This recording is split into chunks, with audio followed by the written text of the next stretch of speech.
السلام علیکم میرے پاکستانیوں، کیا حال چال ہے آپ کے؟ امید کرتا ہوں آپ تمام حضرات خیریت سے ہوں گے۔ اللہ رب العزت سب کو اپنی حفظ و امان کے اندر رکھے۔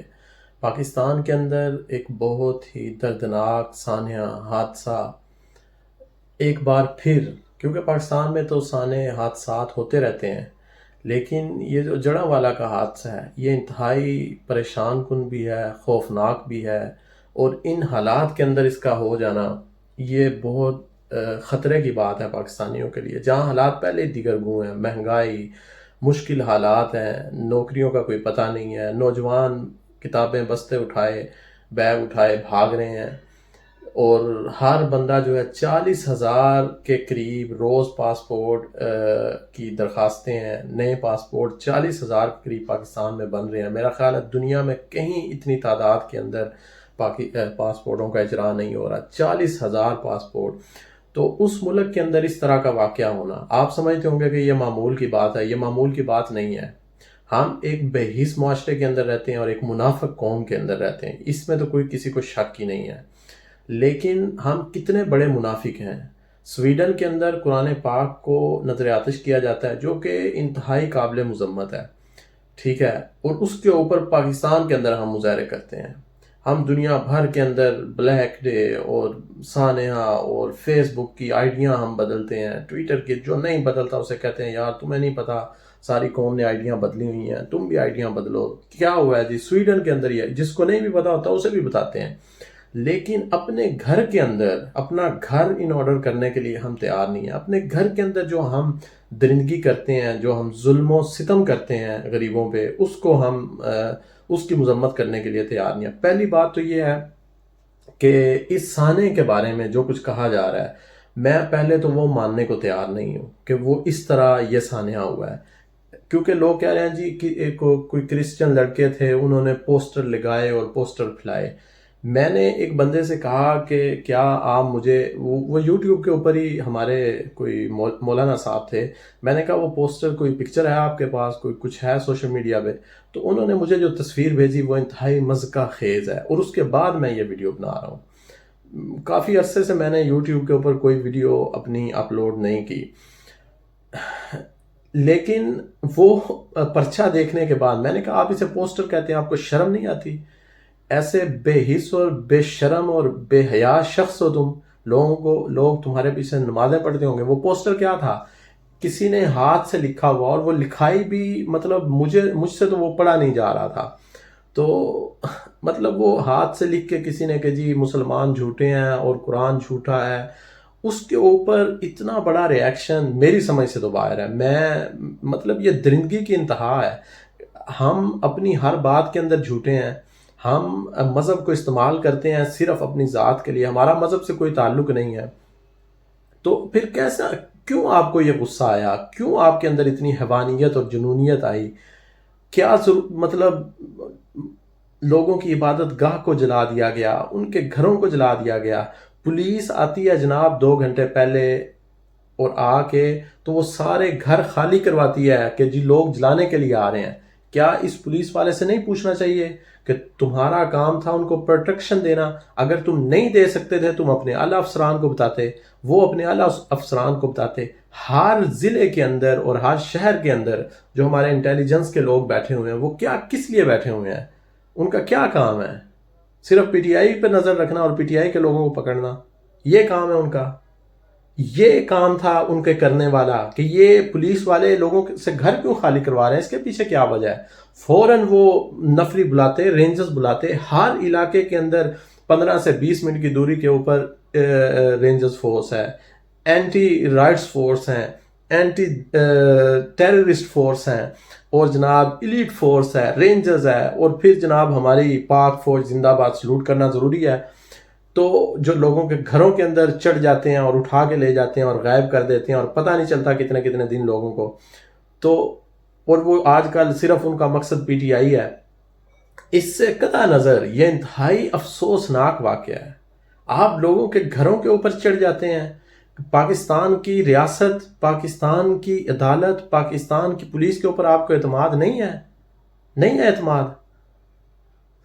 مطلب پی ٹی آئی والے بھی یہی کہتے ہیں۔ لیکن چلو میں یہ کہتا ہوں کہ اگر آپ کو اس کے اوپر اعتماد نہیں ہے تو یہ ملک ختم کر دو. کس لیے یہ ملک ہے پھر؟ جب کسی کو اس کے اوپر اعتماد ہی نہیں ہے، اداروں کے اوپر اعتماد نہیں ہے اور عدالت کے اوپر اعتماد نہیں ہے، تو ہمیں شرم آنی چاہیے. سویڈن کے اندر قرآن پاک کا نظر آتش کا واقعہ ہوا، یا جب بھی یورپی ممالک کے اندر ہوتا ہے، ہم یہاں اوورسیز کے اندر رہتے ہیں، ہم دیکھتے ہیں کہ کس طرح ہم مسلمان جو ہیں وہ پروٹیسٹ کرتے ہیں اور کوئی ہمارے گھروں کو آگ نہیں لگاتا. کسی کی جرت نہیں ہے کہ یہاں کسی کی طرف میلی آنکھ سے دیکھیں مذہب کی بنیاد کے اوپر. ٹھیک ہے وہ قرآن کو جلاتے ہیں، یہ لوگوں کا انفرادی عمل ہوتا ہے، اس کے اندر بطور معاشرہ یہ لوگ لیکن ہم تو بطور معاشرہ درندے بن جاتے ہیں. وہ سری لنکن کے ساتھ جو واقعہ ہوا، کیا سزائیں دی آپ نے؟ سزائیں آپ ان کو دیتے ہیں جب آپ کے گھر کے اوپر چند پتھر پڑتے ہیں تو آپ نے ان کو عبرت کا نشان بنایا ہوا ہے. سب کو جناب جی ملٹری کورٹس، یہ وہ واقعات ہیں جہاں لوگوں کے ملٹری کورٹس کے اندر ٹرائل ہونے چاہیے، یا ججز کو کہنا چاہیے کہ بھائی ان کی ضمانت نہیں ہونی چاہیے، یا ان کو بالکل کوئی رعایت نہیں ملنی چاہیے، اور بطور معاشرہ سب کو کنڈیم کرنا چاہیے جو لوگ ان کے وکیل کریں.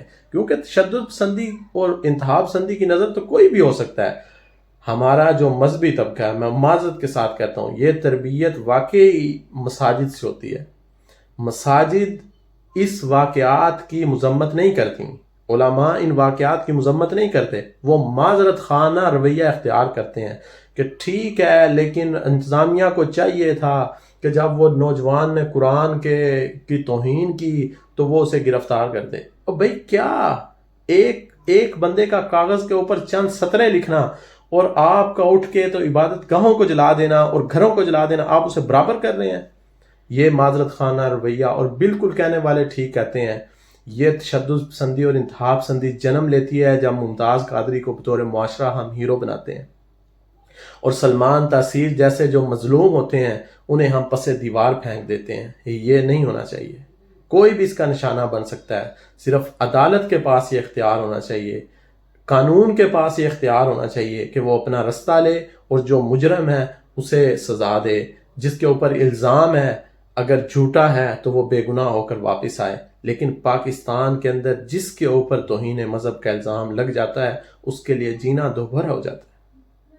یہ جو دو طبقات پاکستان کے اندر ہیں، اللہ رب العزت ان کو ہدایت دے، ورنہ یہ معاشرہ، پہلے بھی ہمیں پتہ ہے یہ معاشرہ ہمارا معاشرہ رہنے کے قابل نہیں ہے، معذرت کے ساتھ. لیکن ایسے جب واقعات ہوتے ہیں تو یہاں اوورسیز کے اندر رہتے ہوئے ہمارے لیے باہر نکلنا مشکل ہو جاتا ہے.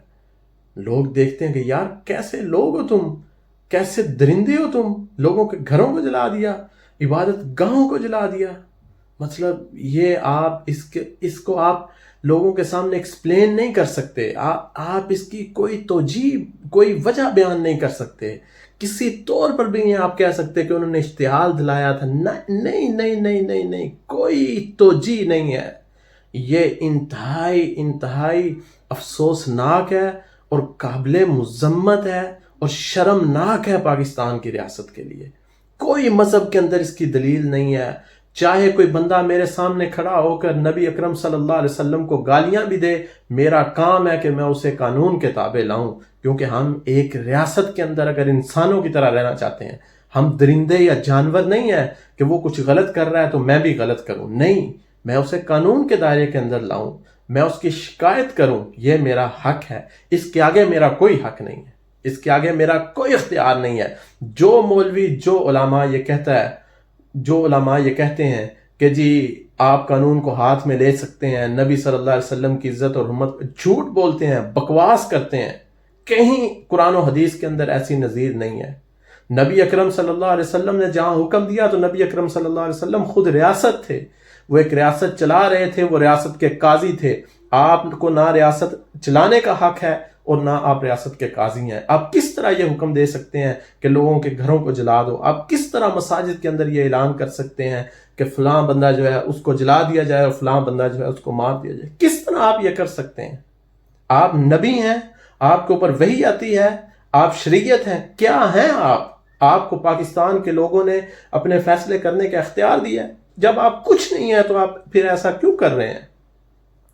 آپ جنونی، آپ منافق، آپ بے حس، آپ بے شرم ہیں، آپ اور کچھ نہیں ہیں.